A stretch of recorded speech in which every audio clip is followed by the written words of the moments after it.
Hi everyone, good afternoon. Sarah Pacaro, Rapid Transformational Therapist. I'm going to share with you today some information on how to make a narcissist miserable. Some fun information, but just listen, take it with whatever you need to take from this, because it's not something that I recommend, but more than likely if you have been in a relationship or had an experience with a narcissist, you have spent a huge amount, a great deal of time feeling frustrated, deflated, defeated by this narcissist because you see how they treat you, you see how they treat other people, and it is appalling. It makes you want to vomit and just become enraged yourself. And you certainly know in this relationship what you don't like about the narcissist because it is extremely evident and apparent. And you certainly know what you don't like feeling about this relationship. But have you ever wondered how to make a narcissist miserable?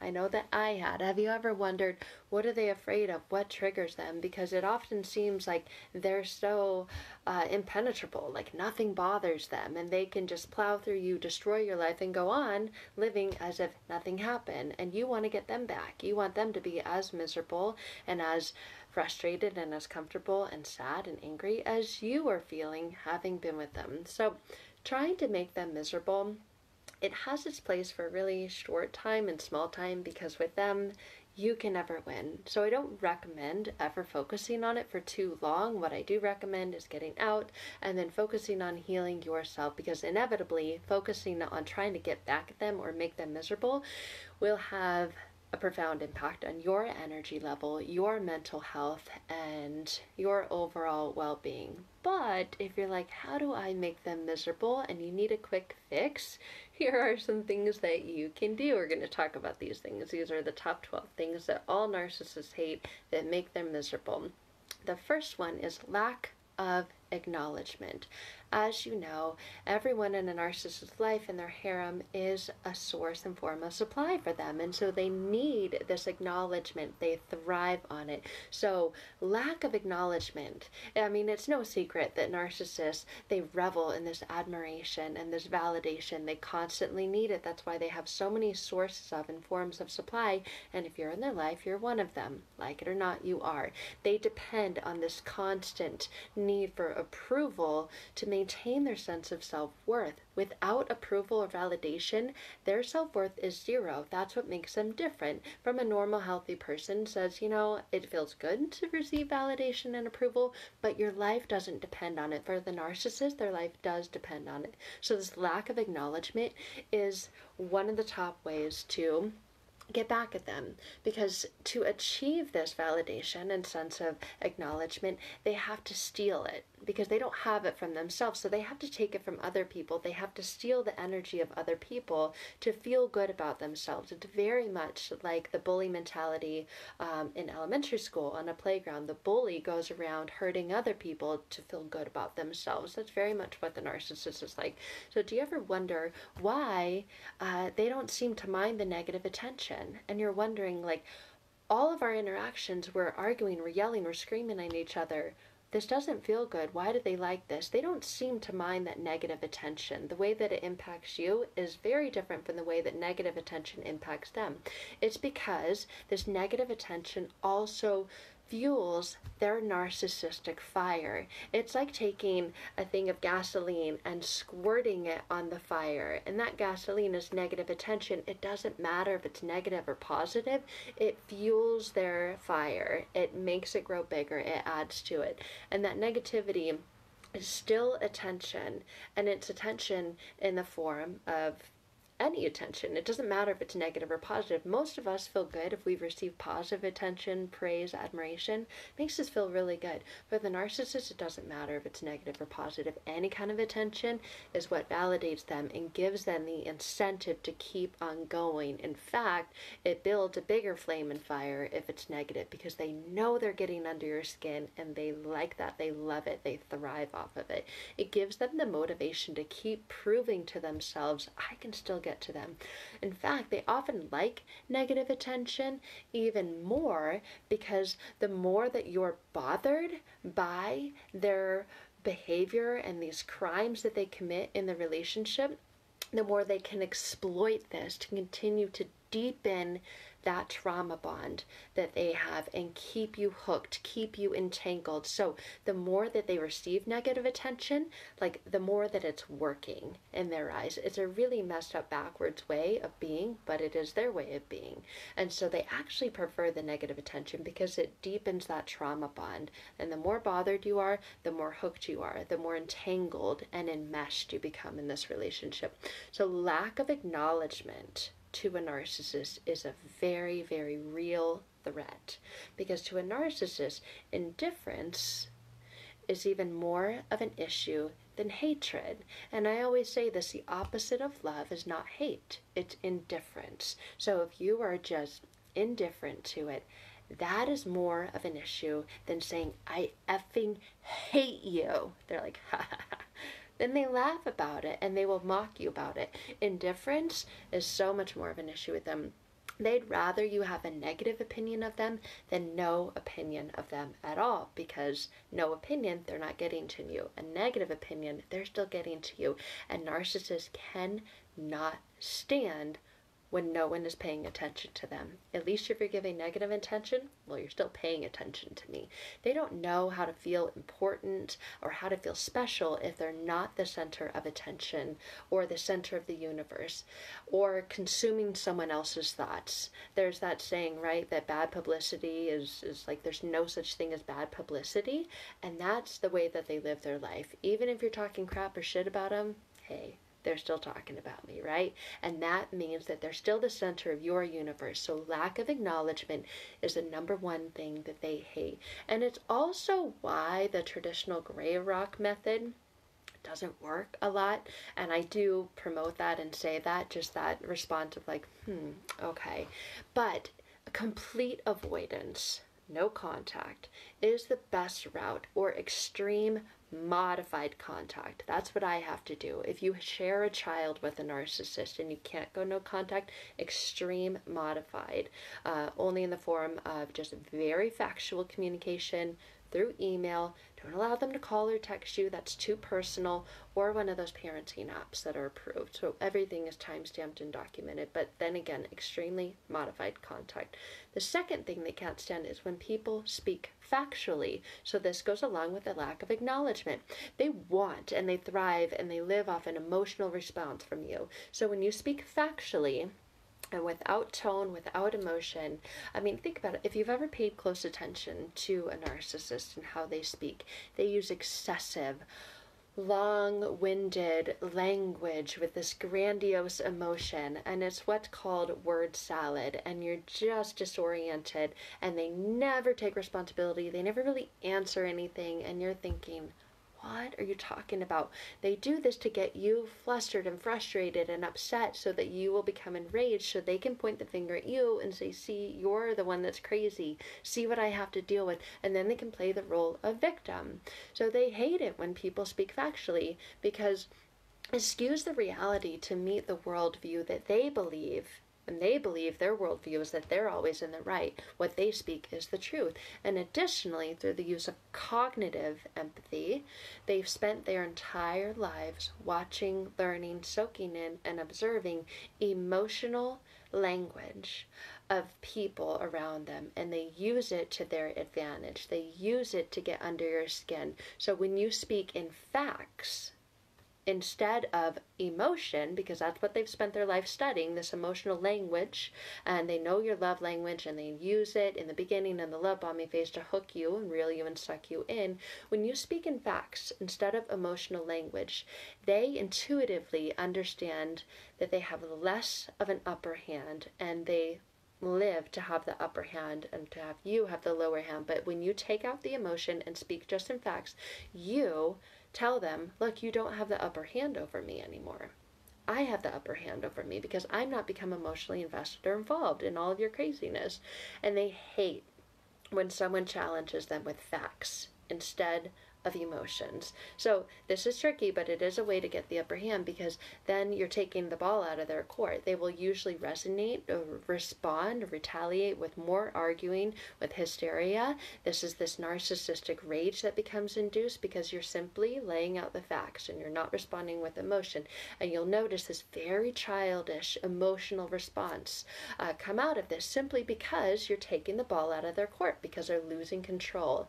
And they will attempt to get you re-engaged with emotions and elevate this conversation intensely by throwing an emotional temper tantrum. If anything, this dynamic that happens only highlights their narcissistic immaturity, their complete lack of ability to have a productive conversation with a good end and result, where things actually get done, where there's actions instead of just words about things being done. But their inability to absorb these facts demonstrates their incompetence in approaching most adult interactions. Adult interactions, are very mature, and you have this balance of, okay, we need this resolved, we need this as a resolution, we need to communicate, do it together.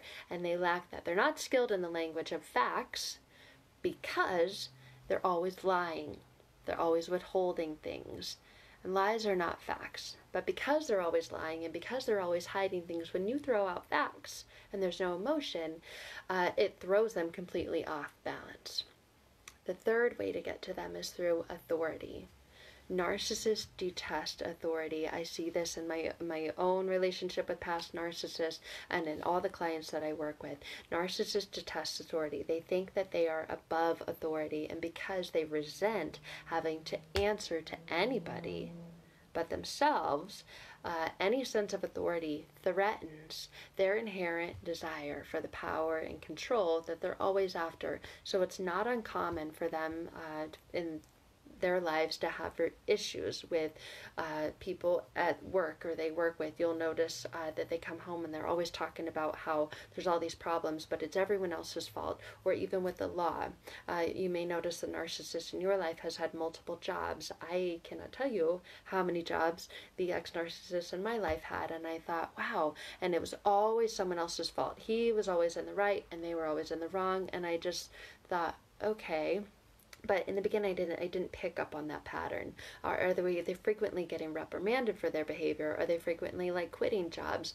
And you kind of believe them, because many narcissists can be really intelligent, and they have an IQ and they know what they're talking about. And so they often come across as very combative, especially in professional environments. My ex-narcissist could not keep a job at all. And I mean, went on to start his own company because he just simply couldn't be told what to do, because everyone else was below him and he was so superior to them. So if confronted by their inappropriate behavior by anybody, not just you, but anybody in their life, they will always tend to deny or rationalize their part in it. It's not their fault, it's everyone else's fault, not fault.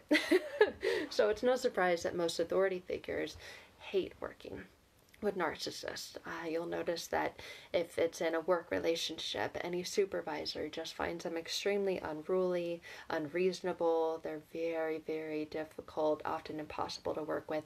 And you can't understand why this person cannot simply follow basic instructions or directions, or respond so volatilely, have such adverse reactions to really normal things.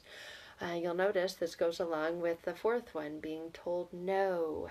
No is a complete sentence, but many people in relationships with narcissists have a really difficult time saying no. And then not saying no because, or validating or justifying or trying to explain why they said no. Well, no, it's just that. They hate being told no.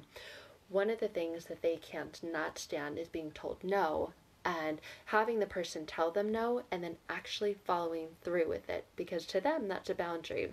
And they love knowing where your boundaries are. Narcissists are very difficult to establish and maintain boundaries with because they know now where that line is that they need to cross to get under your skin and to win. So this tops the list. They are used to manipulating, they're used to weaseling their way into getting what it is that they want. They've spent their whole life pulling out all the stops to accomplish this task, and they've spent their whole lives literally charming people and learning how to maneuver and manipulate them to get their needs met. And they've never ever stopped to think about your feelings or the impacts of this dynamic when you say no and then they cross that line, because that's the thing they lack, is emotional empathy. So they don't think, you know what, that was really wrong of me. They said no and I did it anyway. How did that impact you? How did that make you feel? They're not reflecting back and looking on that.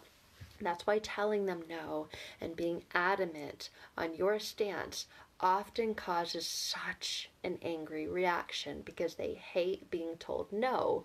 So you want to get to them, tell them no, and mean no. Have a consequence is what a boundary is, saying if you do this, then this is the consequence. But oftentimes you don't follow through with the consequence, and you'll have your own excuse for that. But that is a way to get to them. Say no, mean no, and then not back down. Be adamant on your stance, because they don't just get upset about the denial. They are downright confused by it. They don't understand, because for so long, even when other people have said no, they've done it anyway and they've been allowed to get away with it.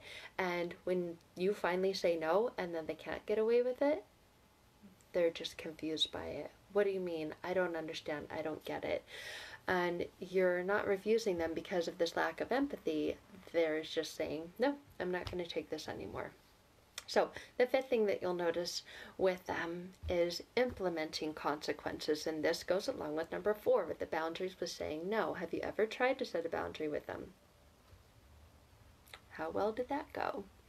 Probably not well at all. You tried to implement a limit, and they most likely reacted in one of 3 ways.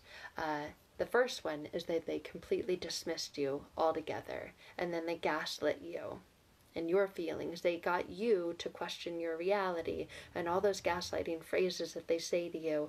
I never did that. No, that's not what I said. That's not, you heard me wrong. All those gaslighting phrases. So they dismissed you altogether when you established a boundary and got you to question your own reality. Is that what I said or did or meant? Acknowledging their mistake and promising to change, and then doing nothing to change. I cannot tell you how many times I heard those words. I promise this time it's different. This time I can't explain it. It just is. It's different. And they will never ever acknowledge their mistakes, but they will promise you up and down until they are blue in the face, even with what seem to be real tears, that they will change. And this gets you to take them back, forgive them, because they're digging into your empathy and you're feeling bad for them. But they will not ever do anything to change, and you'll notice this. The longer you stay, the worse it gets. And then they will react with intense rage and threats, anger, and sometimes even physical violence when you establish a boundary. So it's take caution when establishing a boundary. They cannot accept real consequences. It's fine if you throw around a boundary, oh, if this happens, that's going to happen. They're going to go, yeah. But when you actually implement and establish a real consequence, that is when the rage will show its ugly head. They cannot see that they're wrong, and they can't understand how anyone would ever think that they're wrong. Even if they did understand, they simply don't care. That's the thing. They just don't care at all. And so as a result, they tend to act disproportionately to boundaries. They don't say, oh, you're right, I can see that. That makes perfect sense now. And serious conversations, they see as a means to intimidate you and force you into compliance and make it all your fault and avoid taking any kind of responsibility. So unfortunately, this is where many people give up, and they get tired, exhausted from trying, and they give up trying to implement any kind of consequence with a narcissist, because it simply is exhausting or it doesn't work at all. and they get tired of the arguments and the fights and that narcissistic rage.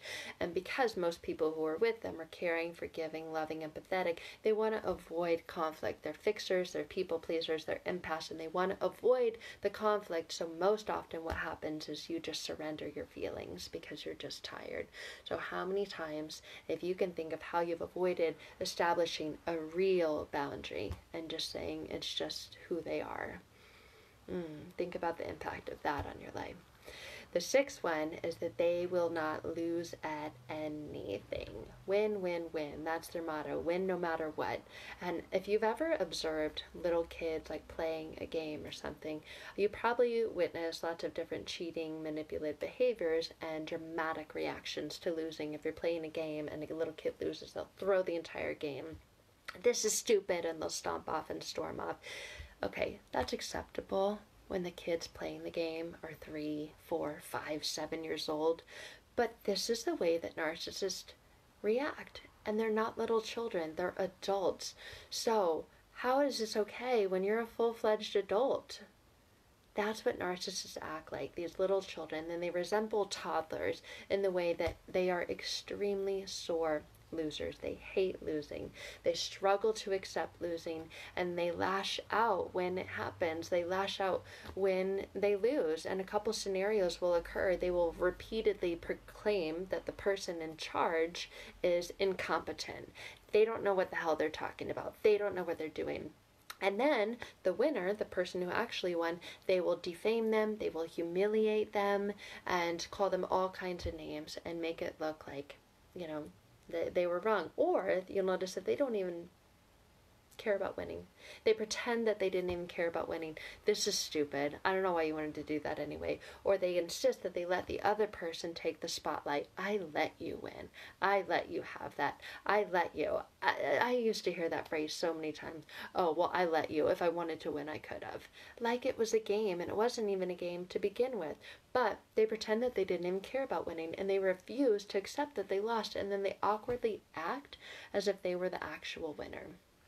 And you may have experienced this, like after hearing this, like after you left them, once the relationship's over, and they go out to all your friends in your circle, and they tell you, well, I was the one that left. You should have seen how she was with me. She was crazy, that she did this, this, this, and this. Even though you left them, they're out there telling everybody that they're the ones that left, and this has to do with this. They refuse to lose. They always have to win. The next thing you'll notice, number 7, is public humiliation. And you've experienced this because they're such sore losers. They cannot handle any perceived or real public humiliation. And they just cannot tolerate this idea of threat, of failure to the public eye. This is a form of defeat for them. And as you know, they do not take defeat very well. We all know that narcissists have extremely incredible, fragile egos. It's like a little baby bird shell, and it is so easy to fall, crumble, crack, and break. And that is their ego. And when they believe that someone's making fun of them at all, or that they're not the perceived expert or authority figure in this public setting, it jolts their existence. Everything about their being gets shaken up, and as a result they do anything to protect their fragile egos. And we all know that they're not above lying. So some common responses to public humiliation are making extremely violent or emotionally charged threats. I still get these threats over email, and it's so stupid, but they attempt to turn the audience or they attempt to engage the audience to look at you by turning on you or screaming at you or yelling at you, walking away with anger to make it seem like they were the ones that were wrong. Or in public, they'll laugh it off, like it's not a big deal. And then later on, in private, they lash out on the people that are closest to them, and they make up lies about anyone who's a real expert. This way, if you've tried to go to therapy with them in the relationship to try to get help, the therapist doesn't know what the hell they're talking about. They're stupid. They don't know what they're doing. And you're thinking, oh my gosh. And they triangulate and they manipulate those other people and then make up lies about them. Say they don't know what it is that they're doing. That's because of this public humiliation that they can't stand. Number 8, the expectations of commitment. Most narcissists, as you know, are horrible, terrible, terrible, terrible with commitment. They can't commit to anything. They certainly can't commit to you. They can't commit to a job. They can't commit to being a good parent. Why can't they just be a decent human being? Although they believe they deserve all senses of commitment, they expect you to be 100% fully committed to them. I remember finding out when the ex cheated and presenting the facts and the evidence. But if I ever went out and was with someone else, he would kill them, he would murder them, and murder me. And so they expect you to be 100% committed to them, but they're not 100% committed to you. And as a result, they get into a relationship where they don't consider other people's needs, and they only account for their own emotions, their own impulses, their own desires. That's why they often have many, many sources of supply, and you catch them cheating, even though you think to yourself, they would never cheat on me. Later on, you find that they cheated on you with many, many partners. And unfortunately, the other person, the adoring partner, holds on to this hope about the narcissist changing or getting better. Even after they were caught cheating, lying, and manipulating, they hold on to this hope. They are really sorry. I really believe them. They're really sorry. I don't think they're going to do it again, and I really trust and believe them. And the partner will hold on to these false promises that this time it'll be different. And the narcissist gets to lay down all the rules. And then the person with them just obliges. They get to decide what they're going to do, when they're going to do it, how they're going to do it, who they're going to do it with. Therefore, they can break and change the rules in any way that suits them. So, you'll notice that, so please don't get caught into that trap. The ninth one is vulnerability and emotional expression. Narcissists use what's called cognitive empathy to frame the interest in other people's emotions. Real emotional empathy means being able to put yourself in someone else's shoes. The narcissist cannot do this. They don't care to do this because it takes emotional empathy, but they use cognitive empathy. So they will not take on the feelings of the other person. Cognitive empathy is very, very manipulative. It's very extreme. What it means is tapping onto someone else's deep emotions and feelings, and it requires having an initial connection. So they use this cognitive empathy to have this perception that they care about you and that what you're experiencing matters to them, but they establish this as a sense to gain your trust and build rapport, but it's a fake kind of kindness. They see what matters to you and then they use it against you later. It's a false kind of kindness and compassion. At the same time, they lower their vulnerability and emotional expression. So because of this, it's perceived as a sign of weakness. Vulnerability to them is weakness, and it lets the walls down and lets you in, but then you could hurt them. And therefore, egos are so fragile, they're not going to do that. They're not going to let anybody in. They're not going to be vulnerable with you. And so therefore, when your defenses are down and you are vulnerable, that's when they attack, that's when they strike, that's when they take advantage of you. The next one is that 99% of other people, this is number 10, 99% of other people, it's all their fault. So think about, how many friends does your narcissist have? I used to think that the ex-narcissists in my life had so many friends, but they were so quick to dismiss them. They probably have very few really good friends, and those friends are flying monkeys. When you really take a look at it, those friends are the ones that validate their narcissism. They're the ones that are like, oh yeah, you're so great, that are constantly feeding their egos and saying that what they're doing is okay, it's acceptable. They don't have any real, true, connected friends, because the second that they do something wrong, the narcissist completely discards them and gets rid of them. I mean, think about how often you hear the narcissist complain about other people, and like more times than you can count, because a single wrongdoing in a relationship with a narcissist results in like a lifetime of resentment. They don't forgive people and say, you're right, I messed up, I was wrong. They never accept responsibility. So they either have no friends at all because of that, or they run through friends like crazy, because one mistake and we all make mistakes all the time, tarnishes an entire reputation with a narcissist. So they struggle to get along in this falsified worldview that they have, because they can't stand to be challenged. In a real friendship, you should be able to challenge the other person, speak authentically, be vulnerable with them. They cannot tolerate the idea that other people know more about something than they do. So in a good, healthy relationship, you're not going to know everything about everything. And so you see this, that 99% of people are like nothing to them, and they're only something to them if they continue to validate them, because they are convinced. Narcissists are 100% convinced that they are unique, they're godlike, and they should only associate with other special people of that same status and level. In fact, when they get confronted with anything that contradicts their sense of this godlike structure, their reaction will be explosive and extremely malicious. They will go on and on and on and totally cut them out, walk away. You don't know what the hell you're talking about. You're stupid. Who do you think you are? And therefore, they cannot tolerate people who actually live in reality. And that's why you rarely see narcissists surrounded by people who have strong boundaries, because people with strong boundaries cannot tolerate the narcissist for very long.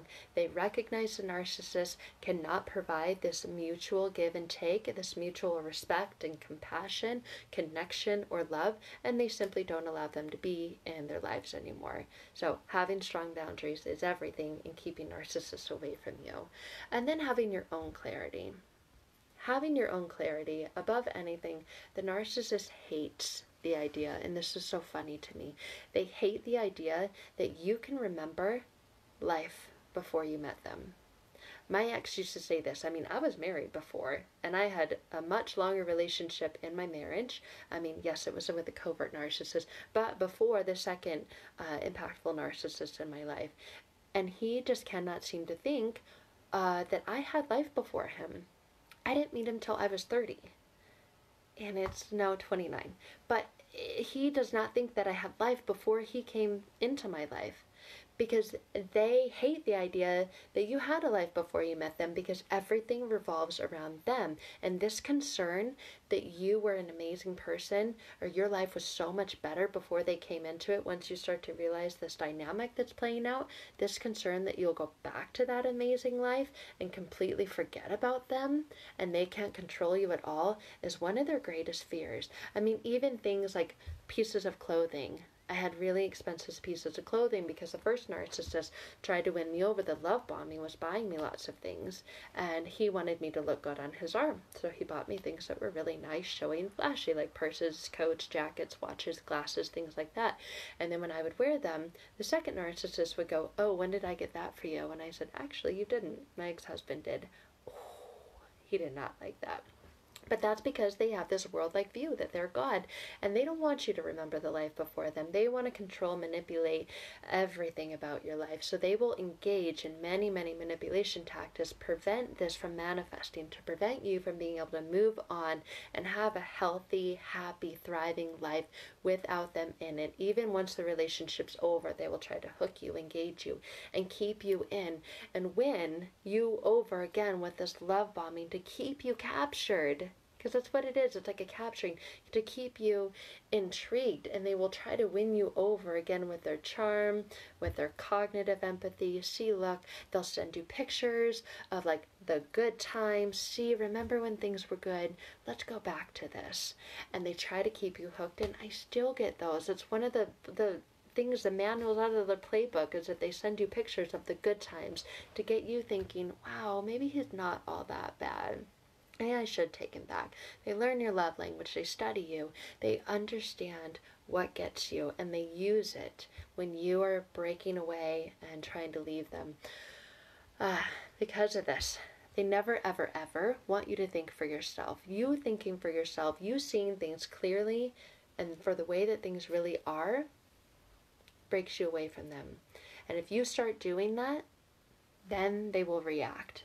They will react in rage and anger. They will attempt to break you down and sabotage you, specifically when they see that you're doing this. They will make you doubt your capabilities. They'll make you question yourself and your motives. I noticed this when I went on to get my real estate license and said, I'm going to make great money being a real estate agent. I love working with people and I love a flexible schedule. I had all these reasons and I went out and did it and got my license. I got my first job, and the first day of my job, I went in and walked in and quit because he got in my head and made me doubt my own abilities, made me question myself, what I could do, my motives. He made me believe that I was a horrible mother because he made enough money and told me time and time again that he could provide for us and I didn't need to work, and had me believe that I was a horrible mother because I wanted to go work instead of spend time with my daughter. That's exactly what they will do when you start to break away from them and go off and do your own thing, specifically when it comes to financial abuse, because they will tell you, I've got this, I make enough money, you don't need to do that, you don't need to worry about anything. The moment you start to think for yourself is the moment that they crank up the dial on the gaslighting and the manipulation, getting you to question your own abilities and your own motives. And so their goal is to reprogram your mind. Their goal is to get you to do whatever they can to maintain this preferred status quo. And they hate when you change the status quo, and that's number 12. They hate when this change is out of their control, and that's what was happening in that last example I gave you. When you stay with a narcissist in this defeating pattern of resentment, frustration, and anger, and that's what I started to take on myself. I was so mad at myself because later on I saw the damage that that had. I should have done it anyways. I was so mad at myself and resented him and myself for talking me out of what I really wanted to do. You deserve better than this. You deserve so much better than living in this world of resentment and anger and gaslighting and manipulation and control and invalidation. You deserve it, and stop riding on their crazy train. That's the ride you're going on, is on this crazy train, and they love being the driver of that crazy train because then they win and they're in control. You deserve freedom from all that. And when you choose yourself, you choose to break away from that and not get sucked in and pulled back in like this tidal wave that it is. You choose to remove yourself from the abuse. If you have kids, you choose to remove the kids from seeing that and having that be the patterns that they play out later on in their adult lives. You choose to live your life without needing to walk on eggshells, and you deserve to focus on yourself and your healing. And once you understand how to make the narcissist miserable, so these 12 things that we went over today are different ways to make the narcissist miserable. Please use all of them with caution because some of them can be very violent, manipulative, especially if you are married or going through the process of divorce. And as horrible, as crippling as it is, I've done it twice, it's not fun, to leave a toxic relationship. There is an end to it. There is happiness. There is light at the end of the tunnel. And you just get this enormous amount of freedom and wisdom when you go within yourself and you heal within yourself whatever it is that took you to being in that type of relationship, that took you into staying in that relationship, even when your gut, your intuition was telling you, this isn't right. This isn't healthy. I deserve better. I'm a good person. Whatever it was within you that was twisted and entangled, and the ways that they got in your head, when you break that bond, that connection, that's where healing is, and that's what you deserve. So I hope that these 12 things do empower you or get you to see the situation that you're in and help you along your journey. And when you're ready to become untangled, untwisted, unbonded, and really go within yourself and do the work to see what it is within you that got you to that, I would love to connect. So you can send me a message, click on the banner, schedule a call. It'll pull up my calendar and we can connect and talk more about rapid transformational therapy and the journey to healing from within after having been in a toxic and unhealthy relationship. Thank you guys so much, and I will connect with you soon.